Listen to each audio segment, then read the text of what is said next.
Welcome back. Gratitude series towards women. నా లైఫ్లో ఉన్న వాల్యుబుల్ పర్సన్స్ని మీకు షేర్ చేసుకుంటున్నాను కదా. సో పార్ట్ 1లో నా మైండ్లో ఒక సీడ్ వేసిన వ్యక్తిని నేను పరిచయం చేశాను. అండ్ దిస్ ఇస్ పార్ట్ 2లో ఆ సీడ్ని నర్చర్ చేసిన వ్యక్తి ఎవరో కూడా మీకు చెప్తాను. సో అదంతా తెలుసుకోవాలి అంటే అసలు 2015లో నేను తీసుకున్న ఒక బ్రేవ్ డెసిషన్ గురించి కూడా తెలుసుకోవాలి. అట్లా నా మనసులో ఒక థాట్ వచ్చింది, something I have to start అని. అప్పుడు నేను గూగుల్లో సెర్చ్ చేయడం మొదలుపెట్టాను అన్నట్టు. Post graduate diploma in guidance and counselling ఈ ఎక్కడ బాగుంటుంది అని చెప్పి. సో అది మళ్ళీ నార్మల్గా చదవకూడదు, యూజీసీ సర్టిఫైడ్ దాంట్లోనే చదువుకోవాలి అని.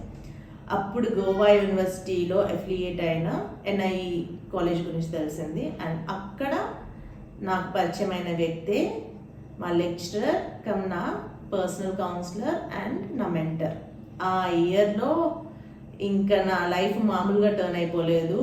తన గైడెన్స్ వల్ల నేను రియల్గా ఒక పర్సన్ మనతో ఉంటే అద్భుతాలు సాధిస్తామంటారు కదా, అలానే నేను చాలా మైల్ స్టోన్స్ని అచీవ్ చేసేసాను. సో ఆవిడే మా లూసెట్ మ్యామ్. ఆవిడంటే నాకు చాలా ఇష్టం రియల్గా. ఎందుకంటే నేను అలాంటి ఒక టీచర్ ఉంటారా అనేది నేను ఎప్పుడు అనుకోలేదు కూడా. సో అలాంటి వ్యక్తి ఎంతో ఫ్రెండ్లీగా, ఎంతో ఓపిక్గా, ఎంతో చక్కగా చెప్పేది. అలా చెప్తుంది అంటే ఆవిడేదో ఎనర్జెటిక్గా యంగ్ లేడీ అనుకోవచ్చు, but she is 65-year-old women. అప్పుడు 65 years, మేబీ ఇప్పుడే 76 or 78 ఉండొచ్చు ఆవిడకి ఏజ్. సో అప్పుడు ఆవిడ 65 years ఏజ్లో నేను ఆవిడ దగ్గర నేర్చుకుంది ఏంటి అంటే ఎంతూజియాజం, ఎనర్జీ అండ్ ఎంపతి. ఇక ఆవిడకి హైయెస్ట్ అట్రిబ్యూట్స్ అనే చెప్పుకోవాలని. సో ఆవిడ నాకు చేసిన చాలా హెల్ప్ ఏంటంటే నన్ను ఒక చిన్న పిల్లలాగా నాకు ప్రతి ఒక్క స్టెప్ బై స్టెప్ అన్నీ కూడా చక్కగా నేర్పించేది. సో నేను తను నా పర్సనల్ కౌన్సిలర్. మాకు ఏంటంటే మా కాలేజ్లో ఒక రూల్, 20 hours మనం మా టైంని, మా స్టూడెంట్ టైంని మా మెంటర్ తోటి టైం స్పెండ్ చేయాలన్నట్టు. So you can share anything to them. అక్కడ వాళ్ళతో మనం ఏమైనా షేర్ చేసుకోవచ్చు. వాళ్ళు మనల్ని ఏం జడ్జ్ చేయరు, మనం చక్కగా ఒక మంచి పాత్రలో తీసుకెళ్తారు. సో లక్కీ ఏంటంటే ఆవిడ చాలా ఎక్స్పీరియన్స్డ్. నేను చెప్పాను కదా 65 years అప్పుడే ఏజ్ ఉంటుంది అంటే. తను వేరే అంటే తను అంతా కూడా తన ఎడ్యుకేషన్ అంతా కూడా అబ్రాడ్లో చేసింది. తను ఒక ప్రిన్సిపల్గా రిటైర్ అయ్యారు. And she's a English teacher and psychologist. And BEd కాలేజ్లో స్టూడెంట్స్కి అందరికీ కూడా టీచింగ్ స్ట్రాటజీస్ గురించి చెప్తూ ఉంటుంది అన్నట్టు. సో నాకు ఆవిడ మెంటర్గా దొరకడం అంటే అదేదో నాకు అదృష్టం ఉంది అనే అనుకోవాలి.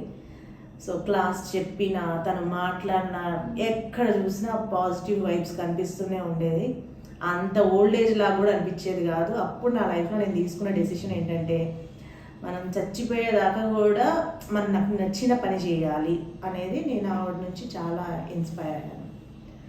సో తన వల్ల నాకు రియల్గా ఎలా జరిగిందంటే ఆ ఇయర్లో నేను చాలా కేస్ స్టడీస్ చేస్తూ ఉండేదాన్ని. నేను సైమల్టేనియస్లీ ఇంటర్న్షిప్ జాబ్లో చేరిపోయాను అన్నట్టు. సో ఇక్కడ చదవడము, ఇక్కడ థియరీ నేర్చుకోవడం, అక్కడ ప్రాక్టికల్స్ చేయడం. సో నేను ప్రాక్టికల్స్ కొంచెం బాగా చేసేదాన్ని. మనకు థియరీ అంతా వచ్చిన రాకపోయినా ఇంకా నేను అన్ని స్టోరీస్ రాయడము, తనకి సబ్మిట్ చేయడము. సో ఆవిడన్నీ చూసేసి నాకు ఆవిడ పారాఫ్రేజింగ్ ఎలా చేయాలో ఆ ఏజ్లో నేర్పించింది. సో అప్పుడు దాకా అది యూజువల్గా చిన్నప్పుడు చేయాలి. చిన్నప్పుడు మనకు ఎవరు మరి అంత గైడ్ చేయలేదేమో మేబీ. ఆ ఏజ్లో తను అప్పుడు నాకు నేర్పించింది. అప్పటి నుంచి నేను ఆర్టికల్స్ రాయడం మొదలుపెట్టాను. సో ఎలా అయిందంటే నేను ఇంతకుముందు నన్ను ఎవరైతే ఎంకరేజ్ చేశారో ఒక ఎన్జిఓ ఉంది అని చెప్పాను కదా. సో నేను ఫస్ట్ ఆర్టికల్ వాళ్ళకే రాశాను. అది అందరూ చదివి చాలా బాగుందని అన్నారు. ఆ ఆర్టికల్ని కూడా మీకు వీడియోలో పేస్ట్ చేస్తాను, నా దగ్గర నేను దాచుకున్నాను. సో ఎందుకంటే అసలు అదే చిన్నగా అసలు నేను బిలీవ్ చేయలేదు ఇలా చేస్తాను అని, బట్ అలా చేయగలిగాను. ఇలా చేయగలిగాను అంటే వాళ్ళందరూ సపోర్ట్ ఉంది, బట్ మైండ్లో నాకు కూడా ఒక సీడ్ ఉంది, నేను చేయాలి అనేది ఉంది. కాబట్టి వాళ్ళందరూ నా లైఫ్లో నాకు తారసపడి నాతో చేయించగలిగారు. సో అలాంటి వ్యక్తులు ఉంటారు కదా కొంతమంది మన లైఫ్లో వస్తూ ఉంటారు, వాళ్ళని మటుకు ఎప్పుడు మర్చిపోకూడదు. మర్చిపోయామంటే మనము ఇంకంతే, మనం యానిమల్సే, ఇంకా మనుషులం కాదు. సో ఇంకా అలా చేసింది అన్నట్టు. మన లాంగ్వేజ్ స్కిల్స్ అంత గొప్పగా ఉండే కాదు, ఏదో పడబడతా నేర్చుకున్నాను. బట్ నా అన్నిటికన్నా అదేంటి వండర్ఫుల్ అయిన థింగ్ ఏంటంటే, నేను ప్రతిదాన్ని చిన్న పిల్లలాగా స్టూపిడ్ క్వశ్చన్స్ అడిగి నేర్చుకునేదాన్ని. ఎక్కువ ఉండేది. సో ఆ వై వల్ల నేను చాలా నేర్చుకునేదాన్ని. మా క్లాస్లో అందరూ ఈ ఏంట్రా బాబు దీనికి ఇది కూడా తెలియదా అని అనుకునేవాళ్ళు. బట్ నాకు తెలియదు కదా, నేను అడిగేసేదాన్ని. సో ఇంకా వండర్ థింగ్ ఏంటంటే, ఆ ఇయర్లో నేను యూజువల్గా చాలామంది నాతో పాటు చేరిన వాళ్ళు అందరూ మధ్యలో గివప్ చేసేసారు. అండ్ నేను మటుకు గివప్ చేయదలుచుకోలేదు. దేవుడా, నేను ఇది ఎట్లా నేను చావు బతుకునేది చేయాలి అనుకున్నాను. ఎందుకంటే అంత బాగా గ్రైండ్ చేసేవాళ్ళు, మమ్మల్ని చావు కూడా చంపేసేవాళ్ళు అన్నట్టు. సో నేను ఎప్పుడైనా కానీ ఎవరైనా కానీ గ్రైండ్ చేస్తూ ఉంటే, అంటే బాగా చదవాలి అది ఏదైనా ఫోకస్డ్గా చేయించి ఏదన్నా అంటున్నా కానీ, ఎవరన్నా చేయిస్తున్నాము మా పిల్లలతో అన్నా కానీ మంచిదే, తప్పలేదు అని అనుకుంటాను. ఎందుకంటే 10 సార్లు చేయించేవాళ్ళు చేసిన పనినే. దానివల్ల రిపీటేషన్ అవుతుంది. రిపీటేషన్ అవ్వడం వల్ల మైండ్లో స్ట్రాంగ్గా పడిపోతుంది నేర్చుకోవడం అనేది. సో పర్ఫెక్షనిజం బాగా ఉండేది అన్నట్టు. ఆ పర్ఫెక్షనిజం మనకు నచ్చదు, బట్ ఆ పర్ఫెక్షనిజం వాళ్ళలో ఉండబట్టే మనం బాగా నేర్చుకుంటాము. సో అది నాకు బాగా అర్థమైంది. ఏదైనా కానీ వాళ్ళ వల్ల మొత్తానికి మా ఫ్యాకల్టీ మెంబర్స్ అందరూ ఒక్కొక్కళ్ళు ఒక లెజెండ్ అనే చెప్పుకోవాలి. బట్ ఈవిడతో నాకు పర్సనల్గా అసోసియేషన్ ఉండేది కాబట్టి, అండ్ తన నాలెడ్జ్ ఇంకా అల్టిమేట్. నాకు ఏ దానికైనా ఆన్సర్ చెప్పేసేది. అంటే ఏ డౌట్ ఉన్నా కానీ ఏది ఉన్నా కానీ ప్రాక్టికల్గా దానికి తను ఆన్సర్ చేసేసేది అన్నట్టు. అంత ఎక్స్పీరియన్స్డ్. సో అంత ఎక్స్పీరియన్స్డ్ పర్సన్ దగ్గర నలగబట్టి నాకు ఏ ప్రాబ్లమ్స్ వచ్చినా నేను హ్యాండిల్ చేయగలుగుతాను ఆల్మోస్ట్. నా కాన్ఫిడెన్స్ అది రియల్గా.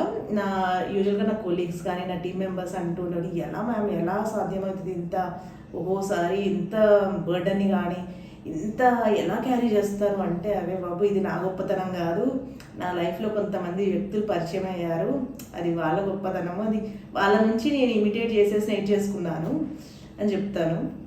సో మన లైఫ్లో కొంతమంది వ్యక్తులు ఉంటారు కదా, వాళ్ళు మనల్ని ఇట్లా ఇన్ఫ్లుయెన్స్ చేసేస్తారు. అలా ఇన్ఫ్లుయెన్స్ చేయడం వల్ల మనం రియల్గా మనం ఇక్కడ ఉన్న వాళ్ళమైనా కానీ ఇక్కడికి వెళ్ళిపోతాము. అది తెలియకుండా మనలో ఒక క్యాపబిలిటీని పెంచి ట్రావెల్ చేస్తూ ఉంటాం. సో ఈరోజు మీకు ఏం చూపిస్తున్నా అంటే, 2015లో కనిపిస్తుందో లేదో కెమెరాలో, I started writing my journal. Book కూడా ఇప్పుడు చినిగిపోయింది, నేవీ ఇచ్చిన డైరీ. ఇంకొక విషయం నేను చెప్తా ఏంటంటే, నీ లైఫ్లో నువ్వు ప్రౌడ్గా ఒక పర్సన్ అంటే ఒక సంస్థకి నువ్వు హ్యాట్స్ ఆఫ్ చేయాలి అని అనిపిస్తే కనుక దేనికి చేస్తావు అంటే మటుకు, I proudly say that I'm a product of Indian Navy. Yes, Indian Navy మామూలుగా నా లోపల ఉన్న లీడర్షిప్ క్వాలిటీస్ని పెంచలేదు. అక్కడ మాకు ఎవ్రీ డే అసలు ఏదో ఒక కొత్తదనం, ఏదో ఒక అంటే ఎంతూజియాజంతో ఉండేటట్టు ఆ ఎన్వైర్న్మెంట్ ఉండేది. సో పిల్లలు చదవకపోతే ఫీల్ కాకండి. నేనైతే చెప్తున్నాను కదా, మనము అంటే పాతాళంలో ఉండే అన్నట్టు మన ఆలోచనలు కానీ నాకు వచ్చిన మార్పులు కానీ. సో ఒక ఎన్వైర్న్మెంట్ మనుషుల్ని మార్చేస్తుంది అంతే, అది నేను చెప్తున్నాను. సో ఇలా జర్నలింగ్ రాస్తుండేదాన్ని. 2015లో నేను మొదలుపెట్టిన జర్నలింగ్ ఇప్పటిదాకా ఎండ్ కాలేదు. రీసెంట్గా ఇల్లు డీక్లటర్ చేస్తూ ఉంటే మా హస్బెండ్, ఏంటి ఇన్ని రాసావు నువ్వు, ఇంత బాగున్నాయి, కొన్ని పోమ్స్ లాగా కూడా రాసేసాను, కవితలు అంటారు కదా అవి కూడా. అలా నా లైఫ్లో చాలా మంది ఇన్ఫ్లుయెన్స్ చేశారు. మా బేబీ వచ్చేసింది డిస్టర్బ్ చేయడానికి. ఇంకా నేను వీడియో రెడీ చేసేస్తాను. Thank you for watching.